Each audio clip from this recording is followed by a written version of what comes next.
नमस्कार, मी आहे श्रद्धाच कुकिंग चॅनलमध्ये तुमचं खूप खूप मनापासून स्वागत आहे.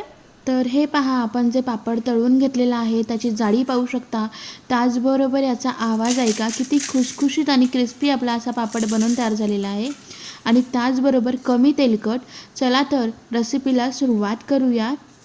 तर मी इथे घेतलेला आहे सर्वात आधी 1 वाटी साबुदाणा. मित्रांनो, जो कोणत्या वाटीने तुम्ही साबुदाणा मोजून घेणार आहात ते एक माप आपल्याला सेट करून घ्यायचं, जेणेकरून आपल्याला पाण्याचा अंदाज येईल.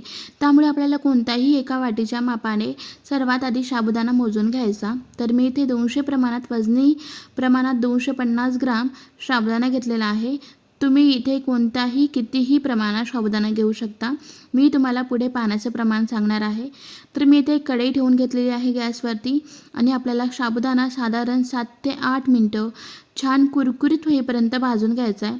इथे आपल्याला फक्त एक गोष्ट लक्षात ठेवायची आहे की इथे आपल्याला अगदी मंद आचेवरतीच भाजून घ्यायचं आहे, कुठेही हाय फ्लेम करायचा नाही आणि साबुदाणा छान असा कुरकुरीत होईपर्यंत भाजून घ्यायचा.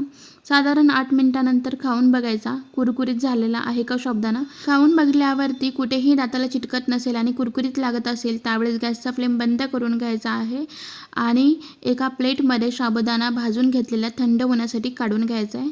आता हा थंड करून घ्यायचा साबुदाणा. कंप्लीट थंड झाल्यावरती आपल्याला हा साबुदाणा थंड झालेला एका मिक्सरच्या भांड्यामध्ये टाकून घ्यायचा आहे आणि आपल्याला शक्य असेल तेवढी बारीक पावडर या साबुदाण्याची आपल्याला करून घ्यायची आहे. मिक्सरच्या भांड्यामध्ये फिरून जाडसर पावडर ठेवू नका, शक्य असेल तेवढी बारीक पावडर आपल्याला तयार करून घ्यायचं आहे.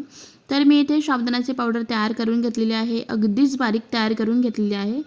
तर हे पाहू शकता तुम्ही, जवळून सुद्धा मी तुम्हाला दाखवते किती बारीक पावडर आपण तयार करून घेतलेली आहे. तुम्ही पाहू शकता जसा अगदी रवा असतो ना तशाच टेक्स्चरमध्ये आपण इथे साबुदाण्याची पावडर तयार करून घेतलेली आहे. आता मी इथे एक बाउल घेतलेला आहे. आपण जे साबुदाण्याची पावडर तयार करून घेतली ती एका कोणत्याही पातेल्यामध्ये काढून घ्यायची. आता जेवढा साबुदाणा आहे त्याच्या दुप्पट पाणी आपल्याला इथे टाकून घ्यायचं आहे. म्हणजेच आपण 1 वाटी साबुदाणा घेतला तर इथे 2 वाटी पाणी टाकून घ्यायचं आहे. मित्रांनो, इथे तुम्ही 3 वाटीसुद्धा पाणी टाकू शकता. माझा बाऊल हा छोटा पडलेला आहे. पाणी मिक्स करून घेण्यासाठी या साबुदाण्यामध्ये तुम्ही एखादं मोठं पातेलं घ्या आणि त्यामध्ये पाणी व्यवस्थित मिक्स करून घ्यायचं आहे आपल्याला. तर मी इथे व्यवस्थित मिक्स करून घेतलेलं आहे.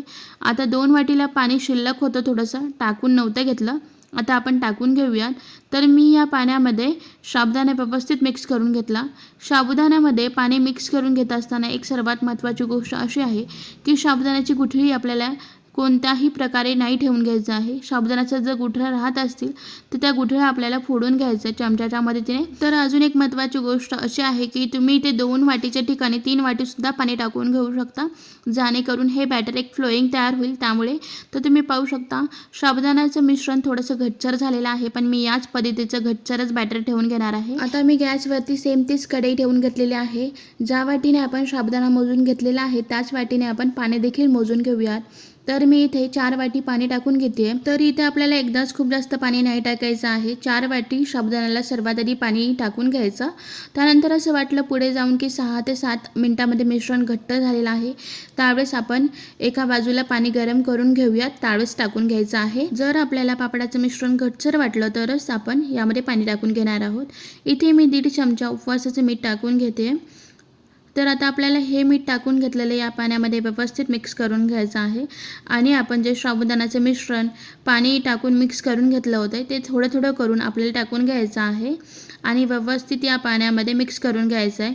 इथे सर्वात महत्त्वाची गोष्ट अशी आहे की पाण्याला उकळी येण्याच्या आधी, म्हणजेच काय तर पाणी हलकंसं कोमट झालं की आपल्याला यामध्ये साबुदाण्याचं मिश्रण टाकून घ्यायचं आहे आणि चमच्याच्या मदतीने व्यवस्थित मिक्स करून घ्यायचं आहे.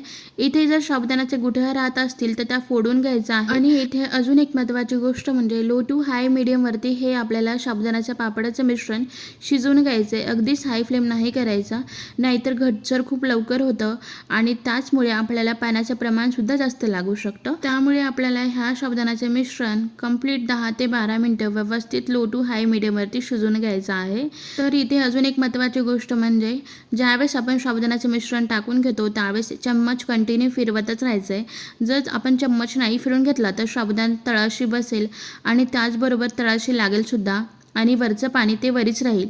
त्यामुळे आपल्याला कंटिन्यू चम्मच फिरून साबुदाण्याचं मिश्रण म्हणजेच पापडाचं मिश्रण तयार करून घ्यायचं आहे. चम्मच अजिबात थांबवायचा नाही.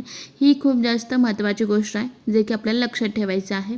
तर तुम्ही पाहू शकता या पाण्यामध्ये साबुदाण्याचा कोणताही गुठळा नाही आहेत, म्हणजेच आपण परफेक्ट असं मिक्स करून घेतलेलं आहे साबुदाण्याचे मिश्रण या पाण्यामध्ये. तर हे पहा, साधारण 6 मिनिटानंतर हे मिश्रण घट्ट झालेलं आहे. तुम्ही पाहू शकता मस्त असे तारसुद्धा आलेले आहे. तर मित्रांनो, जसे की मी तुम्हाला आधीच सांगितलं 6 ते 7 मिनिटामध्ये जे मिश्रण घट्टसर झालं तर आपल्याला पाणी टाकून घ्यायचं आहे. तर इथे आपल्याला 5 वाटी पाणी इथे लागलेलं आहे. इथे कुठेही आपल्याला थंड पाण्याचा वापर नाही करायचा. जर आपल्याला पाणी लागलं तर गरम पाण्याचा वापर करायचा आहे. तर हे पहा, साबुदाण्याचं मिश्रण ट्रान्सपरंट झालेलं आहे आणि मस्तपैकी असे तार देखील आलेले आहेत 10 मिनिटानंतर. तर मित्रांनो, हे मिश्रण ज्यावेळेस आपल्याला ट्रान्सपरंट असे दिसेल त्यावेळेसच आपल्याला गॅसचा फ्लेम बंद करून घ्यायचा आहे. मिश्रण याच्यापेक्षा जास्त आपल्याला घट्ट नाही करायचं आहे. जर तुम्ही याच्यापेक्षा मिश्रण घट्ट केलात तर आपल्याला पापड नाही टाकता येणार, म्हणजेच पापड टाकण्यासाठी अवघड जाईल. त्यामुळे तर मी इथे आली आहे टेरेसवरती मी ऑलरेडी एक शॉल अंथरून घेतलेली आहे. त्यावरती ही मी प्लास्टिकची शीट टाकून घेतली आणि त्याहीपेक्षा महत्त्वाची गोष्ट म्हणजे या शीटला मी अजिबात तेल न लावता पळीच्या मदतीने आपण पापड टाकून घेतोय. मित्रांनो, जर तेल आपण इथे वापरलं तर साधारण फक्त 6 ते 7 महिनेच आपण हे पापड स्टोअर करू शकतो.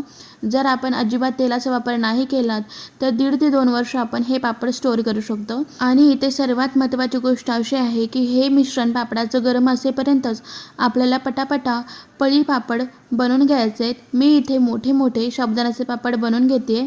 तुम्ही छोट्या साईजमध्ये 60 ते 70 पळी पापड बनवून घेऊ शकता. तर मी इथे साधारण 2 दिवस कडकडीत उन्हात पापड वाळवून घेतल्यानंतर तुम्ही पाहू शकता आपला पापड किती ट्रान्सपरंट झालेला आहे. व त्याचबरोबर तुम्ही पापडाची जाळीसुद्धा पाहू शकता, किती मस्त असा पापड तयार झालेला आहे. मित्रांनो, जर आपल्याला हा पापड स्टोअर करायचा असेल तर सर्वात आधी छान असं उन्हात हे पापड वाळवून घ्यायचे आणि त्यानंतर आपल्याला एका हवा बंद डब्यामध्ये हे पापड स्टोअर करायचे. 1 वर्ष काही 2 वर्षसुद्धा या पापडाला काहीच होत नाही, म्हणजे अजिबात खराब होत नाहीत. तर मी तुम्हाला यापैकी काही पापड तळून दाखवते. तर मी एका कढईमध्ये तेल व्यवस्थित गरम करून घेतलेलं आहे आणि हा साबुदाण्याचा पापड आपण या तेलामध्ये टाकून छान असा फ्राय करून घेऊयात. तर तुम्ही पाहू शकता किती मस्त आपल्या पापडाला जाळी आलेली आहे आणि असा छान असा पांढरा शुभ्र आपला पापड बनून तयार झालेला आहे. तर आज आपण इथे पाहिलेलं आहे जराही साबुदाणा न भिजवता साबुदाणा पापड कसे बनवायचे. जर तुम्हाला माझी रेसिपी आवडली असेल तर प्लीज लाईक, शेअर आणि कमेंट जरूर करा. तुमची एक कमेंट मला नेक्स्ट व्हिडिओ अपलोड करण्यासाठी प्रोत्साहन देते. तर प्लीज कमेंट जरूर करा. तर तुम्ही याचा आवाज पाहू शकता. इथे आपला साबुदाणा पापड तयार झालेला आहे. भेटू नेक्स्ट रेसिपीमध्ये. तोपर्यंत नमस्कार.